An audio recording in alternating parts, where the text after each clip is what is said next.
Vamos lá, pessoal, vamos estudar então contestação e defesa, né? O professor Júlio foi contratado por um cliente, ele é réu, ele é requerido, ele é executado. Cuidado, hein? Réu, requerido, contestação. Mas fique atento, por quê? Se ele for um devedor, talvez a ação seja de cobrança, né? Então aí eu preciso fazer uma contestação e tudo bem. Mas talvez a ação seja de execução, aí embargos, né? Embargos do devedor ou embargos ao devedor. O nome correto é embargos do devedor, né? Esse é o nome correto. Embargos do devedor, esse é o termo mais utilizado. Então fique atento. E se for uma ação monitória, a defesa da monitória é embargos à monitória. Então cuidado. Nem sempre a defesa é contestação. Nem sempre. A defesa pode ser embargos. Embargos ao devedor, embargos à execução, embargos à monitória. Então cuidado, tá? Cuidado. Nós temos defesas com nomes diferentes. E o mais incrível é que as defesas do procedimento especial, do procedimento de execução, são consideradas iniciais, tá? Então, outro ponto. Ou seja, quando eu vou fazer embargos de qualquer coisa, embargos à monitória, embargos à execução, embargos ao devedor, eu não posso esquecer que é uma inicial. Eu vou fazer a defesa por dependência, mas é uma inicial. Tem que respeitar o artigo 319, todas as regras do 319, né? Então, inclusive, o valor da causa. Então, cuidado, tá? Fique atento em relação a isso. Em relação à defesa mais comum, a defesa mais utilizada é a contestação. Quando o procedimento é comum, contestação, não há dúvida. Quando é procedimento especial, precisa ficar atento. Normalmente é contestação também, em alguns casos pode ser embargos, como no caso da monitória, que é embargos à monitória. E no procedimento de execução, cuidado, tá? Sempre é embargos ao devedor, é embargos à execução. Isso é dica prática e dica muito importante. A contestação, gente, é um instrumento de defesa, fato, né, facultado ao réu para o exercício do direito do contraditório para a defesa. Se o réu não contestar a ação, será considerado revel e vai presumir-se, ou presumir-se-ão, né, verdadeiros os fatos alegados pelo autor, né, as alegações de fato formuladas pelo autor. Como regra geral, toda a matéria de defesa deve ser alegada em contestação, princípio da concentração da defesa ou da eventualidade. Excepcionalmente, admite-se ao réu, depois da contestação, deduzir novas alegações quando, né, primeira, relativas a direito, a fato superveniente, 2, competir ao réu conhecer delas de ofício, e 3, expressa autorização legal, puderem ser formuladas em qualquer tempo e grau de jurisdição. Conforme disposição, o dispositivo 336 do Código de Processo Civil incumbe ao réu alegar na contestação toda a matéria de defesa, expondo as razões de fato e de direito com que impugna o pedido do autor, especificando as provas que pretende produzir. A defesa poderá compreender matéria preliminar de mérito e de mérito, tá? Preliminar de mérito e preliminar de mérito de fato. Então é importante isso. O que é preliminar de mérito, professor Júlio? Temos várias, né? É a preliminar da contestação, é o que eu vou alegar antes do mérito. A inexistência de nulidade ou inexistência de nulidade de citação é uma preliminar. A incompetência absoluta ou relativa é uma preliminar também. A incorreção do valor da causa também é preliminar. Inépcia da petição inicial, perempção, litispendência, quando se repete a ação que está em curso com as mesmas partes, pedido e causa de pedido. Coisa julgada, quando se repete a ação que já foi citada por decisão transitada julgada. Conexão, incapacidade da parte, defeito de representação ou falta de autorização, também é uma tese que deve ser alegada em preliminar. Convenção de arbitragem, então o sujeito entrou com a ação, mas ele já resolveu no tribunal arbitral, na câmara arbitral, né? Não deu certo lá, ele quer ir no judiciário, então é matéria de defesa em preliminar. Ausência de legitimidade ou de interesse processual, a falta de caução de outra prestação que a lei exige como preliminar, e também, né, a indevida concessão do benefício gratuita também pode ser solicitada, requerida em preliminar, deve ser, né, solicitada em preliminar. Essas são as defesas de mérito, tá? Vou repetir: inexistência ou nulidade de citação, muito utilizada, incompetência absoluta ou relativa do juiz, da juíza, incorreção do valor da causa, inépcia inicial porque não seguiu o 319. Olha como a gente seguindo a nossa aula, ela fica didática, né? Fica fácil compreender porque a gente está seguindo matéria por matéria, tema por tema, um após o outro. Perempção também, litispendência, quando se repete a ação que está em curso com as mesmas partes, pedido e causa de pedir. Coisa julgada, quando se repete a ação que já foi decidida por decisão transitada e julgada. Conexão, incapacidade da parte, que é o defeito de representação, pode ser chamado de defeito de representação, ou falta de autorização, ou incapacidade da parte. Convenção e arbitragem, a ausência de legitimidade ou interesse processual. Então, eu não sou dono do carro e eu também não estava dirigindo. Como que eu vou processar a pessoa? Falta interesse de agir. A falta de caução em algumas ações, como ação de despejo para conseguir eliminar, ou ação rescisória, né, para conseguir a desconstituição da sentença, e a indevida concessão dos benefícios da justiça gratuita, porque são vários, né, então no plural mesmo. Na defesa de mérito, eu vou alegar, porque na verdade a defesa de mérito é aquela em que se resiste à pretensão do autor, o mérito mesmo da ação, objetivando sim a improcedência dos pedidos. A defesa de mérito pode ser direta, negando sim os fatos alegados pelo autor, ou indireta, né? Hipótese em que o réu traz fatos impeditivos, modificativos ou extintivos do direito do autor. O réu também cabe impugnar, gente, especificamente, todos os fatos alegados na inicial, em todos, hein, sob pena de se presumirem verdadeiros, salvo a exceção, se não for admitível, de fato admissível, né, a seu respeito, a confissão. Também, outro ponto, também a petição inicial não estiver acompanhada de instrumento que a lei considerar a substância do ato, também é importante isso. E estiver em contradição com a defesa considerada em seu conjunto, tá? Vale a pena lembrar também que o ônus da impugnação especificada dos fatos não se aplica ao defensor público, né? Só ao advogado dativo e ao curador especial. Só o advogado contratado, né? Contratado mesmo. Defensor público, advogado dativo, que é aquele que é escolhido na hora, e curador especial que é nomeado também para defender alguém, não há que se falar uma regra de ter que impugnar fato por fato. Pode fazer a impugnação geral para ganhar tempo, né? Para ganhar tempo, é fato. Então é importante. Uma dica de ouro, pulo do gato, hein? Excetuadas a convenção de arbitragem, eu trago para você que a incompetência relativa, todas preliminares de mérito, podem ser conhecidas de ofício pelo juiz, e se as partes não alegarem a existência de convenção de arbitragem, haverá aceitação da jurisdição estatal e a renúncia ao juiz arbitral, tá? É importante também observar que quando o réu alegar a sua legitimidade, deverá indicar o sujeito passivo, hein? Não é só falar, não sou eu, né? Tem que indicar o sujeito passivo. Então isso é importante também, da relação jurídica discutida sempre que tiver conhecimento sobre pena de arcar com as despesas, inclusive as despesas processuais, de indenizar o autor pelos prejuízos decorrentes da falta de indicação, tá bom? Trata-se de obrigação imposta, inclusive, pelo 339 do CPC. Outra regra importante trazida pelo 319 do CPC diz respeito à possibilidade de, havendo alegação de incompetência relativa ou absoluta, a contestação ser protocolada antes da audiência de conciliação no foro do domicílio do réu, fato que será imediatamente comunicado ao juiz da causa, preferencialmente por meio eletrônico, ok?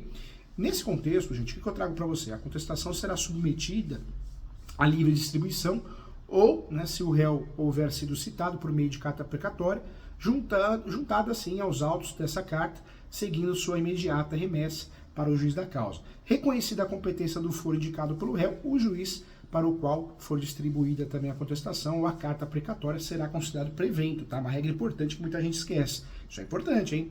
Eu quero destacar também que, ainda que após oferecida a contestação, se o autor pretender desistir da ação, deverá contar com a concordância do réu. Se não foi citado, não há que falar em concordância do réu, manifestação do réu. Se foi citado, eu preciso para desistir da ação, hein?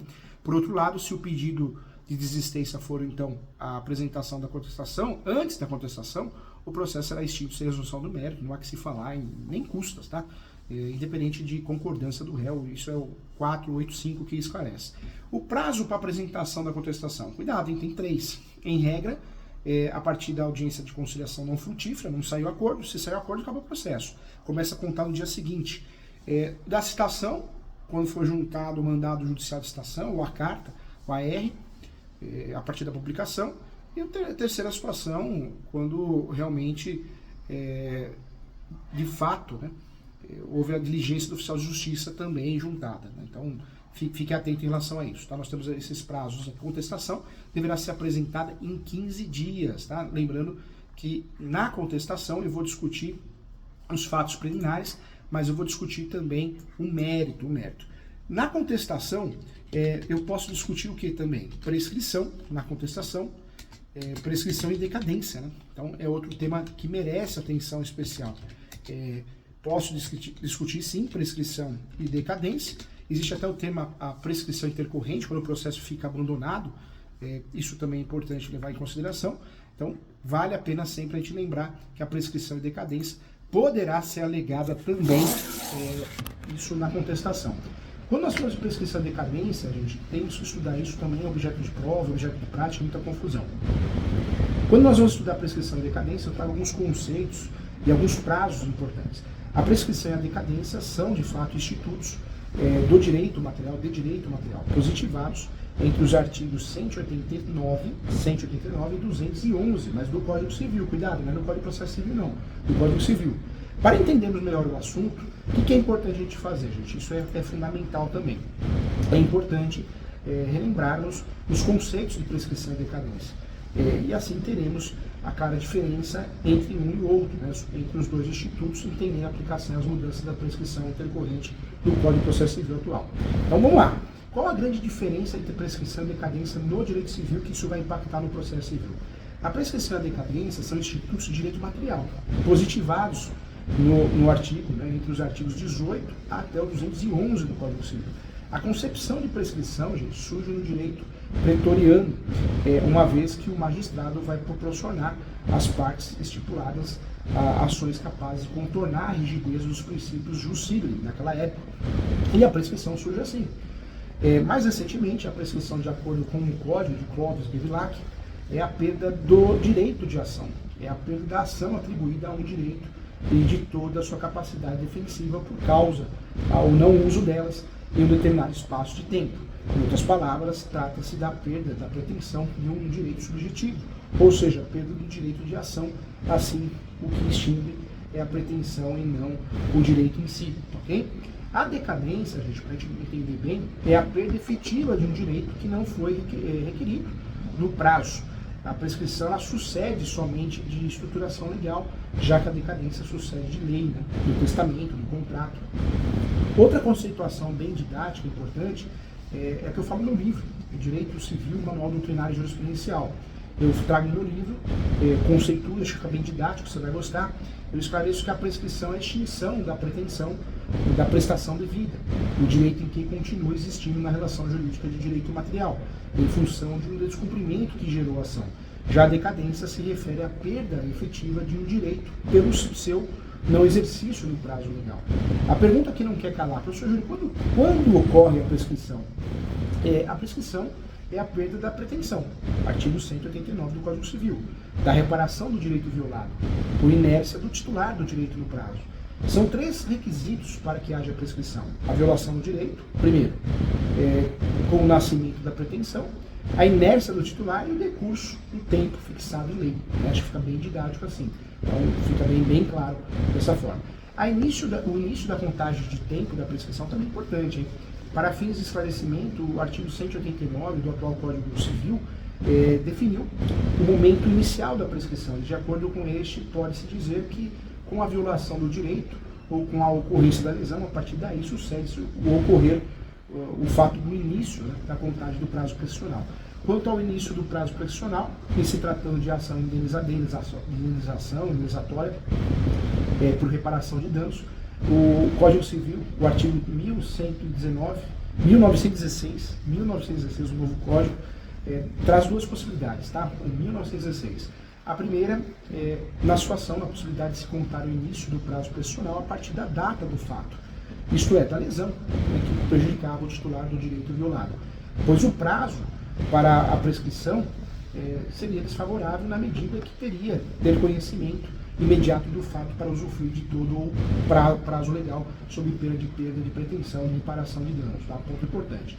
Já a segunda, gente, ocorreria no caso de se contar o início do prazo prescricional a partir do conhecimento do fato pelo titular do direito, e nessa hipótese o ingresso com o pedido reparatório em face do causador da violação do direito ocorreria em momento posterior à lesão, momento este que não seria definido por critérios objetivos e que poderia ser utilizado de má fé pelo titular do direito lesado de fato. Então, podemos dizer que assim, se o titular do direito atingisse, né, de má fé, ou agisse de má fé, poderia utilizar essa contagem do prazo prescricional em seu favor, alegando que teve conhecimento do fato na data que o bem lhe provasse, né, mesmo que já tivesse tomado conhecimento do fato anterior, e não é o caso, tá?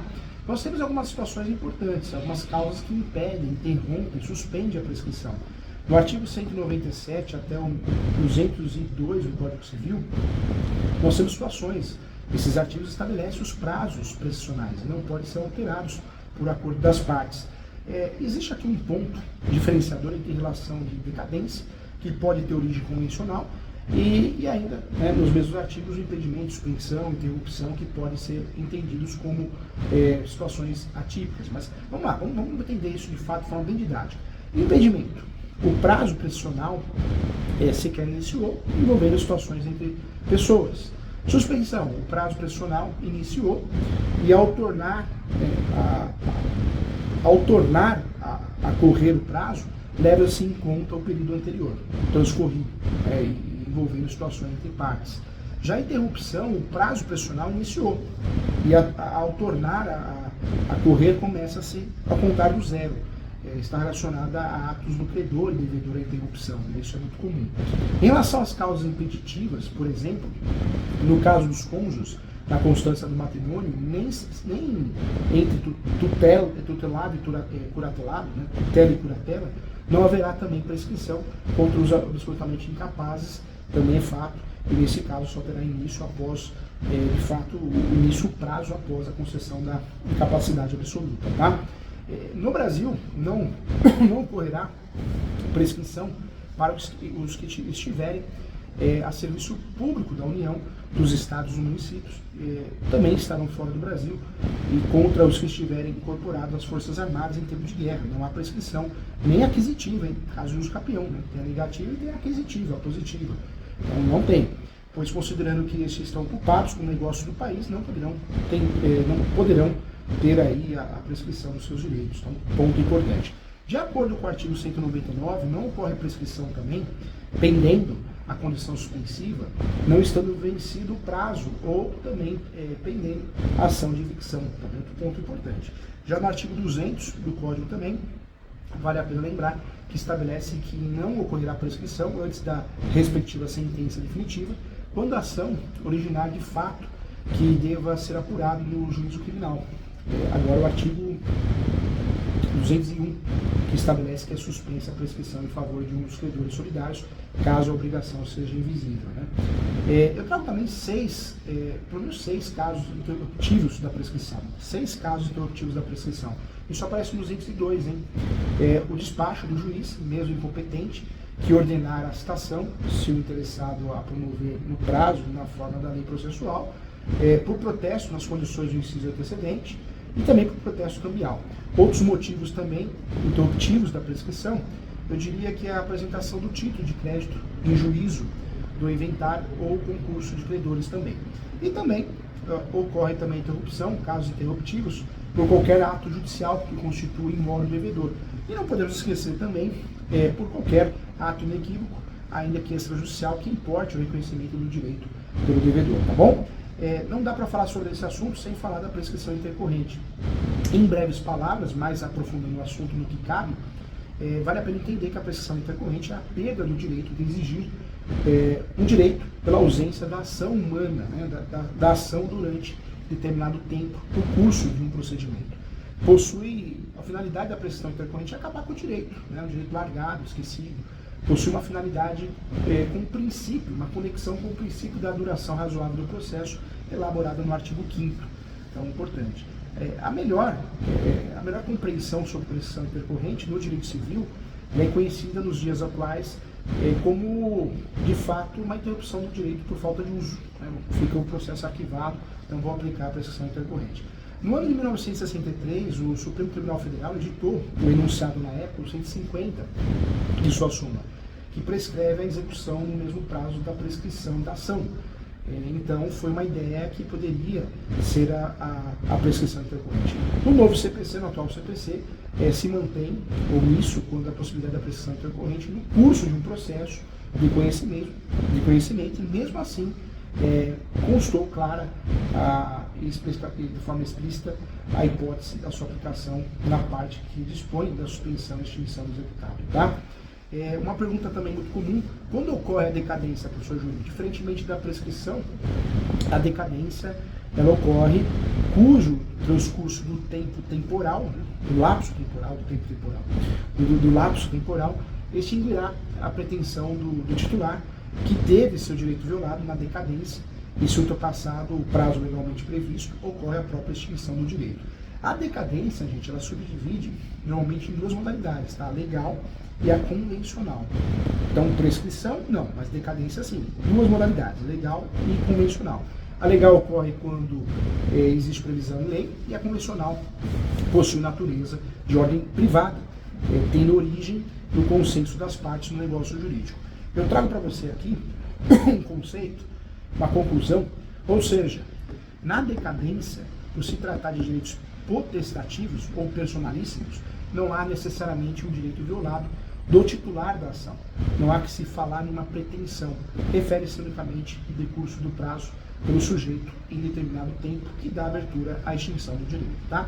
Em relação ao que é prazo de decadência, definitivamente os prazos pressionais, como vimos anteriormente, o artigo 205 e 206, a leitura obrigatória, 205 e 206 do Código Civil, os prazos decadenciais estão espalhados em diversos dispositivos legais, inclusive podemos citar o 45, 48 do Código Civil, que tratam sobre ações envolvendo constituição e administração da pessoa jurídica, os artigos 119, 178, 445 e 505, então são artigos obrigatórios. Não dá para dominar esse assunto sem ler o 205, 206 do Código Civil, 45, 48 e os 119, 178, 445 e 505 sobre os efeitos do negócio jurídico. No artigo 975, no artigo 975 do Código de Processo Civil, o prazo decadencial é de 2 anos, 2 anos a 5 anos para ajuizamento da ação rescisória. No artigo 26 do Código de Defesa do Consumidor, o prazo decadencial é de 30 dias a 90 dias para reclamações envolvendo relação de consumo. E no artigo 23 da Lei 12.016 de 2009, o prazo é 120 dias para impetração do mandado de segurança. Tá? Então nós temos prazos diferentes aí. Fique atento. Código de Defesa do Consumidor, artigo 26. Artigo 23 da Lei 12.016, mandado de segurança, impetração do mandado de segurança. E o 975 do Código de Processo Civil, prazo decadencial de 2 a 5 anos para ajuizamento da ação rescisória. Então, cuidado, hein? Prazos diferentes. Quando não cabe, ou quando não ocorre a decadência, gente, em geral, em regra geral, os prazos decadenciais se suspendem ou se interrompem de forma que, quando iniciados, não há como impedir o seu procedimento conforme 207 do Código Civil. No entanto, com toda regra, possui exceções. O artigo 208 dispõe ao Instituto da Decadência, aplicando-se igualmente as previsões do 195 e também o 198 do Código Civil. Isso é, o prazo decadencial não será jamais iniciado, né, para os incapazes. Tá? Um ponto também relevante também, tá bom? Então, vamos fazer um resumo juntos aqui, diferença entre prescrição e decadência. Prescrição, o que é? Prescrição extingue o direito à pretensão. E isso, por quê? Porque é o poder de exigir algo de alguém por meio de um processo jurídico. Caso esse direito não tenha sido utilizado em determinado espaço de tempo, a prescrição pode ser alegada a qualquer momento pelas partes, ok? Na decadência é diferente, porque na decadência, que também é chamada de caducidade, decadência e caducidade é a mesma coisa, hein? O que se pede não é o próprio direito material, por falta de uso desse direito. Ele existe um direito, e o seu pedido deve ser formulado na justiça dentro de determinado prazo. Caso a formulação não seja feita, o direito deixa de existir na decadência e a ação deve ser reconhecida de ofício pelo juiz. A lei, na verdade, o Código Civil, o artigo 205 e 206 do Código Civil, vamos ter a prescrição. Já a decadência está espalhada por todo o diploma civil, tá bom? Outro ponto também que a prescrição admite renúncia. Já a decadência não admite a renúncia da decadência legal estabelecida na lei, mas admite a renúncia na decadência convencional. Ok? Tudo bem. Outra diferença importante também, a unidade de interesse. Né? A prescrição, nós estamos falando de direito privado, já a decadência de direito público. A interrupção na prescrição ela ocorre ela pode ser interrompida nos termos descritos do artigo 202 do Código Civil, podendo ocorrer somente uma vez. Já na decadência, não pode ser suspenso ou interrompido. E exceções importantes. Na prescrição, não ocorre para todos. Segundo o artigo 197, não ocorre a prescrição entre cônjuges, entre ascendentes e descendentes, entre tutelados e tutores. Já na decadência, é importante, não há exceções, ela ocorre para todos, tá? Então, importante isso. Então, acho que agora ficou bem definido, para a gente não errar mais, tá bom? E cuidado, tá? Nós temos ainda o conceito de preclusão e preempção. São conceitos diferentes, hein? A preclusão é a perda de uma faculdade processual diante de uma situação. Pode ser lógica, temporal, consumativa, pró-judicato, né? Um termo que nós usamos. Preempção não. Preempção na verdade, é a perda do direito de ação pelo autor, chamado autor contumaz, né? Um termo utilizado, contumaz, com Z no final, que deu causa a 3 arquivamentos sucessivos. Isso aparece no artigo 486 do novo Código de Processo Civil, do atual Código de Processo Civil, 486. Preempção. Então, preempção e preclusão são coisas totalmente diferentes, tá? Então, também importante aqui. Então, agora sim, agora acho que estamos bem preparados nesse assunto tão importante para arrebentar em qualquer situação, tá bom? Legal, um abraço e até a próxima aula.